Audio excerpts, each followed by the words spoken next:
Arada salak döne döne öten güne gün çatar mı?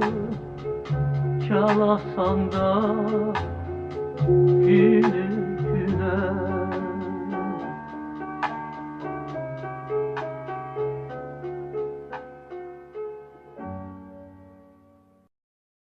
So my name is Yaradıb. I'm a final year digital media and communication student. I have been in video industry quite some time, and for the past year I've managed to create and direct my first two movies, one of which was Once Left Behind, the movie about Karabakh, about the return to Agdam, about how my parents, who are actually originally from there, went there for the first time ever after 30 years of not being able to go to their homeland. Yeah. How did your interest in filmmaking begin? My interest in filmmaking, I think it came from the childhood because my sister and I were always watching movies all the time, almost every day. And when I was in school, I wanted to go into directing, but since most people do not really consider this as a real job, so I tried to kind of back from it a bit, but in the past 2 years I would say I managed to get some money, to get some equipment, and actually try to let my creativity flow, I would say. How personal was this project for you? Well, first of all, because my parents are originally from Agdam, it was personal for me because from the very childhood I would always hear about the stories from Agdam, how they grew up, from where all these stories are coming from.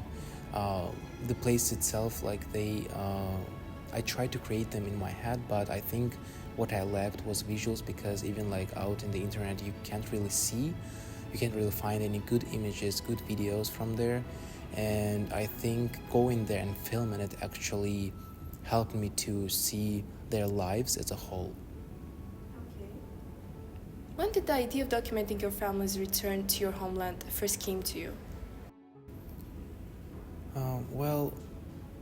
I was working on a different project back then, and I needed experience as a director, and I tried to think of what I could possibly do to fulfill my experience and actually get this project done.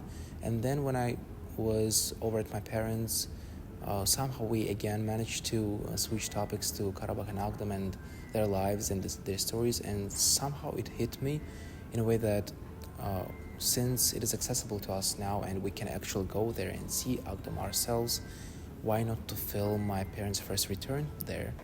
And that's how we managed to gather everything in, I would say, less than 2 weeks and go there and film it. What emotions did you experience during the filming process, especially when seeing the state of the land for the first time? Well, the state of the land left me speechless because all I saw was ruins. It was in a very devastating state, I would say. And but the most concerning part for me, and the part that I struggled the most, was my parents, in a sense that I was a director. I was filming what they had to tell me and their stories and etc. And sometimes my parents would get emotional, and it was hard for me to kind of balance whether to be their son and whether to be a director, because I didn't know whether to continue filming or go and hug my parents, because the stories, the understanding that my parents could finally come from, they had fled 30 years ago and a lot of lives were lost there. It was very devastating for me to understand how I could balance it. Your documentary has received nominations and awards at national and international film festivals. How did international audiences respond to the story of Karabakh and return?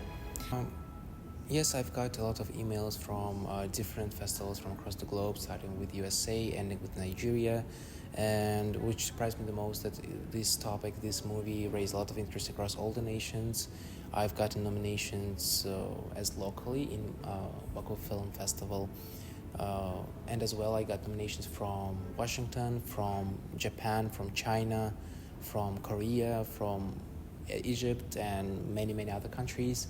And I even became a winner in documentary short in New York, which I would say a great milestone for me.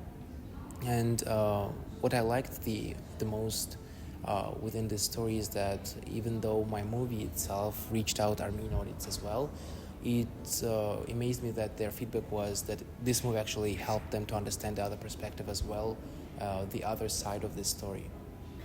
How did your studies in communication and media help you shaping the narrative and structure of the film?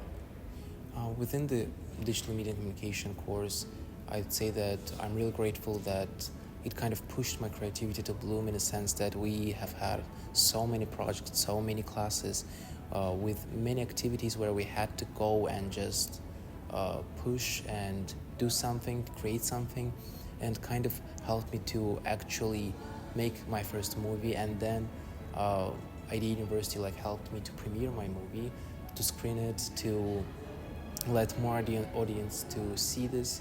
And I think this is what's the most crucial thing about this whole story, that it's not only about studying, it's not about the grades, it's about how you try to balance and actually implement the studies, your theory that you get from here, the practical side, into something more personal, to something that you can go on with in the future. And I think this is the great deal to all the students, and I'm really quite grateful that I made the step, and right now I have what I have.